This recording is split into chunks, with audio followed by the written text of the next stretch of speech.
నమస్తే, welcome to TV 999 news. మడకసిరలో కూటమి TDP అభ్యర్థి డాక్టర్ సునీల్ కుమార్ ఆధ్వర్యంలో భారీ బైక్ ర్యాలీ.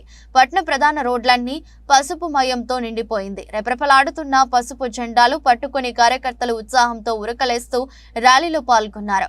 జగన్ అరాచక పాలనను ప్రజలు తెలియచేయడానికి పెద్ద ఎత్తున పార్టీ శ్రేణులతో కలిసి నియోజకవర్గంలోని 5 మండలాల్లో బైక్ ర్యాలీ నిర్వహిస్తున్న తెలుగుదేశం పార్టీ కూటమి అభ్యర్థి సునీల్ కుమార్ ఈ సందర్భంగా మాట్లాడుతూ ఈ బైక్ ర్యాలీ యొక్క ముఖ్య ఉద్దేశం వైఎస్ఆర్సీపీ ప్రభుత్వం చేసిన అరాచకాలను తెలుపుతూ సంపూర్ణ మద్యం నిషేధం అంటూ మోసపూరిత మాటలు, అక్రమాలు, అన్యాయాలు ఎండగడుతూ మభ్యపెట్టిన ఈ వైఎస్ఆర్సీపీ ప్రభుత్వం యొక్క అరాచకాలను వివరించడానికి మడకసిర నియోజకవర్గంలోని 5 మండలాల్లో హెడ్ క్వార్టర్స్ మీదుగా ఈ బైక్ ర్యాలీ కొనసాగుతుందని తెలిపారు.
తెలుగు జాతి బలమా తెలుగుదేశమంటే కార్యకర్త పటిమా